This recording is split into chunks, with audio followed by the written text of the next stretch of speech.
आज का विषय है वैदिक रश्मि सिद्धांत। आचार्य अग्निहोत्री नेस्टिक के द्वारा ये जो वैदिक रश्मि सिद्धांत है उसको डिकॉड किया गया है। इसके अंतर्गत आचार्य अग्निहोत्री नेस्टिक जी ने साइंस के थ्रू कैसे ईश्वर की सत्ता को साबित किया है कि ईश्वर का जो मैकेनिज़्म है वो कैसा है। तो वो जानने के लिए आपको वैदिक फिजिक्स का अध्ययन करना चाहिए। वैदिक फिजिक्स जो कृष्ण काल के बाद 5000 सालों के बाद जो हमारी वैदिक जो थ्योरी ख़त्म हो गई थी, खलास कर दी गई थी, तो आज वही वैदिक रश्मि थ्योरी आचार्य अग्निहोत्री नेस्टिक जी ने फिर से उसके ऊपर अध्ययन किया और उसको रिकॉर्ड किया गया है। तो उसके अंतर्गत जो भी आज साइंस ने जो भी कंपन और जो भी तरंग जो भी कुछ रिकॉर्ड किया हुआ है, जो भी आकाश स्पेस आदि बनने की जो कुछ रचना वो जो कुछ प्रक्रिया वो जो उसका विस्तृत से विश्लेषण आचार्य अग्निहोत्री नेस्टिक जी ने किया हुआ है।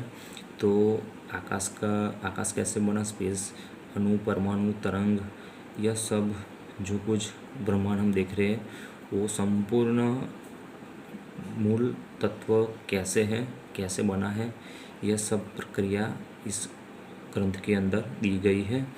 तो यह सिद्धांत वर्तमान भौतिक के किसी भी सिद्धांत से अत्यंत सूक्ष्म है। आज जितने भी सिद्धांत रिसर्च किए गए हैं और जो भी कुछ साइंटिस्टों ने जो भी सिद्धांत डेवलप किए गए हैं, तो उससे यह सिद्धांत कुछ अलग टाइप का है।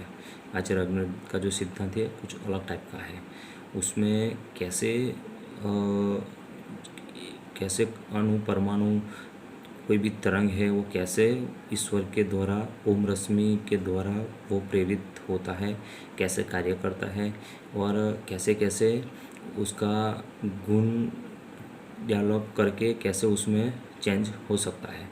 तो वेद विज्ञान आलोक जो ग्रंथ है उसका अध्ययन करने का अवसर मिला है। तो उसमें पहले जो रश्मि सिद्धांत है तो उसमें रश्मि किसे कहते हैं, तो महर्षि यास्क जो हमारे ऋषि हो गए हैं उसके अनुसार वह सूक्ष्म कंपन जो अपने से स्थूल कंपन को उत्पन्न करता है या प्रेरित करता है, यानी इतना सूक्ष्म कंपन जो उससे जो स्थूल कंपन है उसको नियंत्रित करता है और उत्पन्न भी करता है, तो उससे कहते रश्मि कहलाते हैं। रश्मियों में सबसे सूक्ष्म परा ओम रश्मि जो डायरेक्टली ईश्वर से प्रेरित होती है, वह प्रकृति की साम्यावस्था को, यानी प्रकृति जो सोई हुई थी, साम्यावस्था यानी एकदम गाढ़ निद्रा के अंदर, ऐसी अवस्था बोल सकते हैं। तो प्रकृति के 3 गुण सत्व, रजस और तमस ये संपूर्ण निष्क्रियता वाले होते हैं। तो ओम रश्मि ईश्वर के प्रेरित होती है और वह यह 3 गुणों को, यह प्रकृति को, उसकी साम्यावस्था को भंग करके वो जगाती है और आगे प्रक्रिया स्टेप बाय स्टेप होती है। तो संपूर्ण ब्रह्मांड जो बना है, कण, तरंग, जो वेव्स, जो भी आकाश, तारे और जो भी क्वांटा, ये सब जो बना है वो ये रश्मि के सिद्धांत, जो रश्मियों के सिद्धांत से बना हुआ है, उससे नियंत्रित होता है। तो आज का विषय इतना ही। ओम शांति।